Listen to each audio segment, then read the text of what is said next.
What's going on, y'all? My name is Tommy. Welcome back to the channel. This whole talk about element things and kineticists and stuff like that has me feeling a certain type of way. So this week we're cracking up the Ancestry Anthology once again, frankly, because I need to get caught up this week with the Oread. If you're liking what you're seeing, remember to like, subscribe, ding the bell, stay caught up on all your stuff. For now, let's dive in.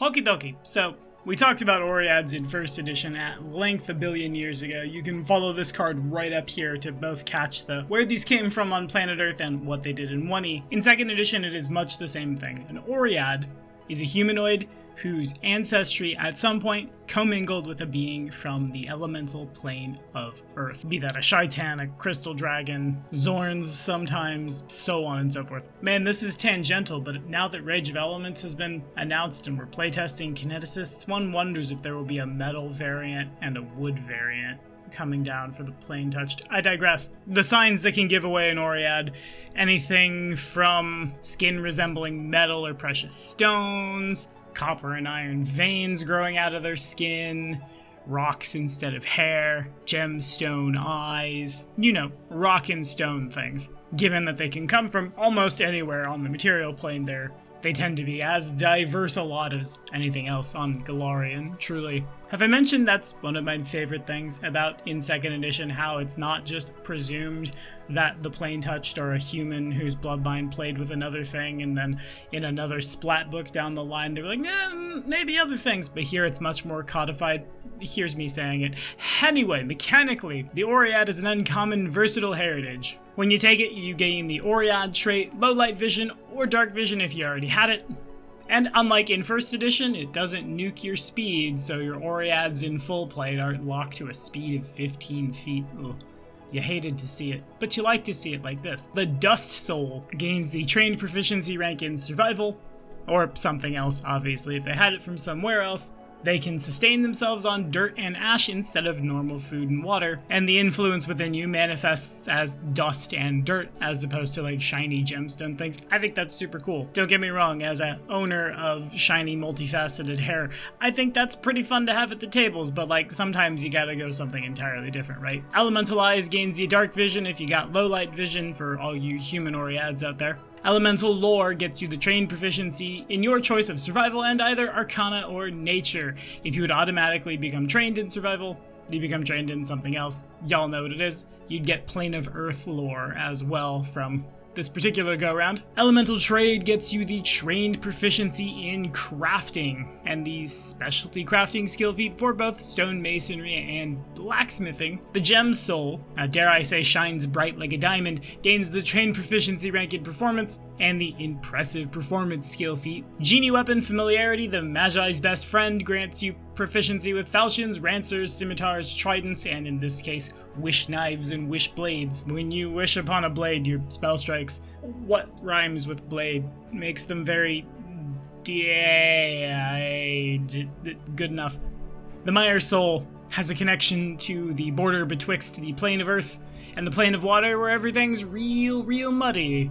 Said mud-like quality gets you the trained proficiency rank in acrobatics, gets you quick squeeze, makes you a mudkip if you took this on a Gripply. Steady on stone lets you ignore difficult terrain caused by rubble and uneven ground made of stone and earth, which probably happens a lot in urban settings, TBH. A difficult terrain is not a thing that people enforce in games a lot, and that makes sense. Sometimes it's just a lot of stuff to consider, but up and down particularly steep stairs, the side of a mountain. I feel like you run into difficult terrain a lot in tabletop role-playing games.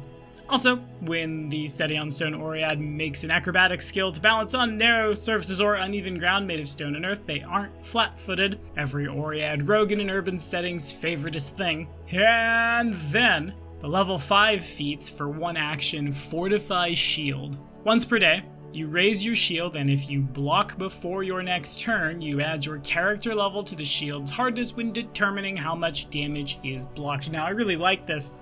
Almost. This basically locks us into, okay, here it is.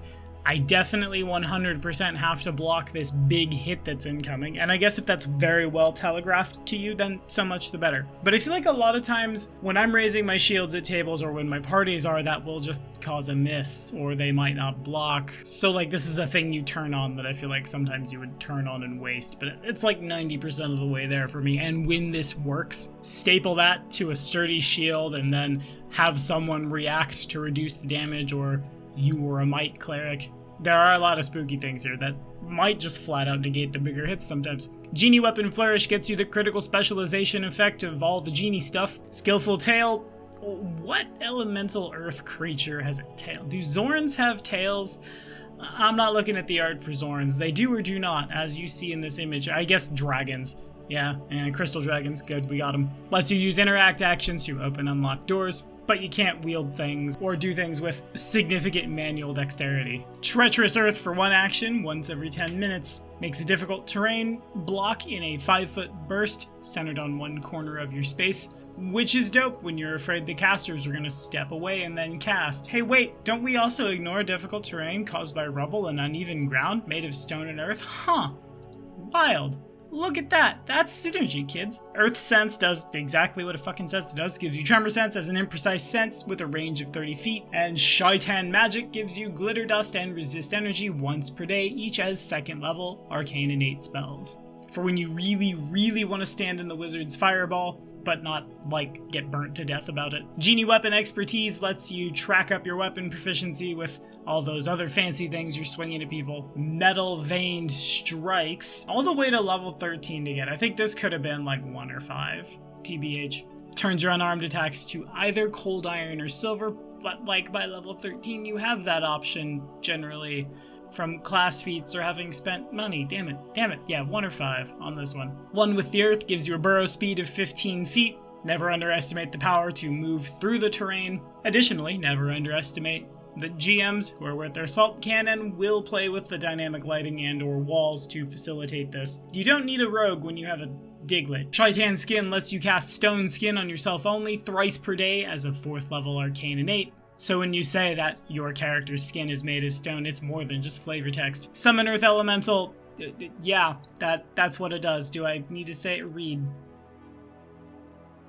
Alright, cool. And Stone Form lets you once per day cast Elemental Form as a 7th level Primal Innate spell, choosing only the Earth Elemental Form. Okay, so there's a lot of stuff here for a lot of different concepts at the table, and I think that makes this really cool.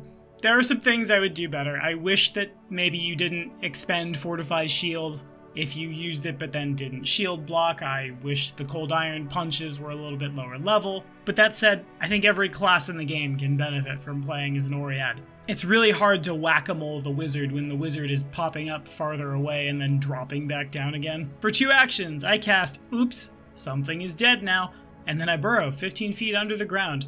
And then up you come again, and then on you go. Combos real well with Earth Sense too, because then you can feel the squares that the bad guys are standing in and make sure you don't step onto someone or try to pop your head up, then realize you definitely took the wrong turn at Absalom. I had a lot of these in my 1E tables. I had a lot of them in my 1E parties casually. Yet to see them at my 2E tables, but there's a lot of real good here. So I could definitely see it, especially with more Plane of Earth lore around the corner in Rage of Elements. I think we're going to see a big uptick in the amount of planar scions at the table, but that's all the time I have for this one. What do y'all think? Tell me about your Oread characters, concepts, character sheets sitting on that big pile of characters I'll definitely get to one day, promise, winky face, in the comments below. As always, thank you all so much for watching. We'll see you next time.